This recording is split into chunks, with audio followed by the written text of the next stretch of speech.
Australia, an island continent first discovered, according to British history at least, by Captain James Cook in 1770. Well spotted, Jimmy.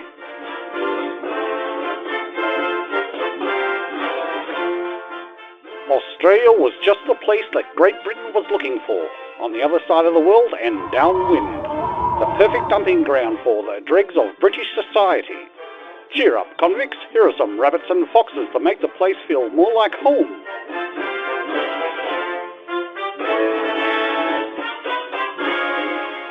Although classified as a penal colony, women were also transported down under, and it wasn't long before the population started growing.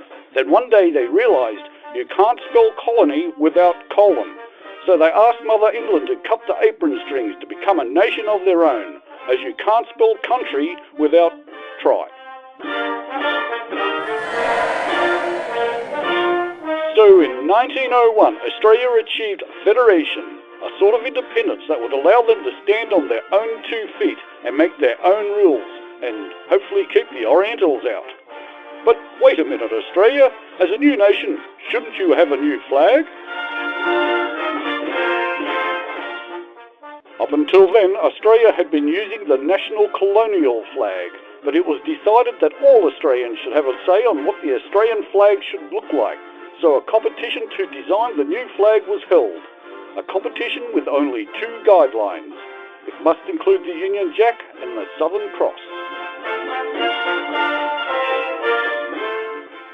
The competition, sponsored in part by the Havelock Tobacco Company, was a great success, soliciting over 32,000 entries from around the world, producing 4 winners who, thanks to the incredibly narrow guidelines, came up with the exact same winning design.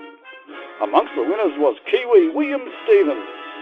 Hang on, Bill, did you design the flag or copy it?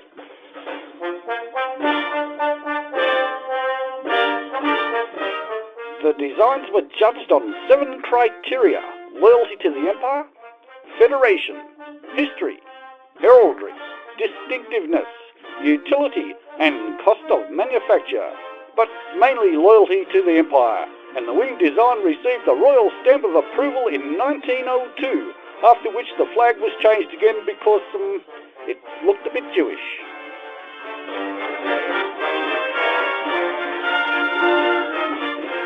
The flag, which is actually classified as a defaced blue ensign due to the Southern Cross, a constellation that can only be seen from Australia, and the Commonwealth or Federation Star, which now has 7 points to represent Australia's 6 states. And of course the British flag, to remind all Australians of their loyalty to the Empire.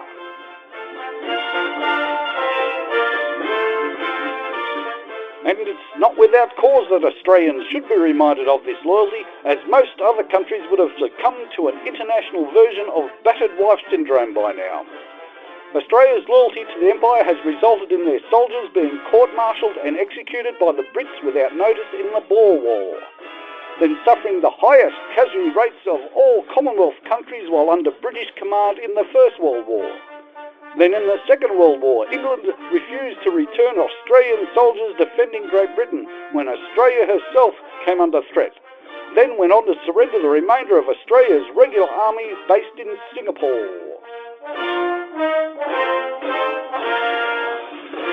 Even during times of peace, Great Britain continued to take advantage of Australian loyalty by conducting several nuclear tests on Australian soil, exposing 8,000 servicemen to radioactive fallout. But despite this, Australian loyalty to the flag and Mother England hasn't faltered, as any suggestions on changing the flag are aggressively met by "my great-grandfather died for this flag," even though it's probably more accurate to say they died because of the flag. But everything aside, it has to be asked, what has Great Britain ever done for Australia to deserve, or done in return for such devoted, unquestioning and highly sacrificial loyalty? Somebody? Anybody?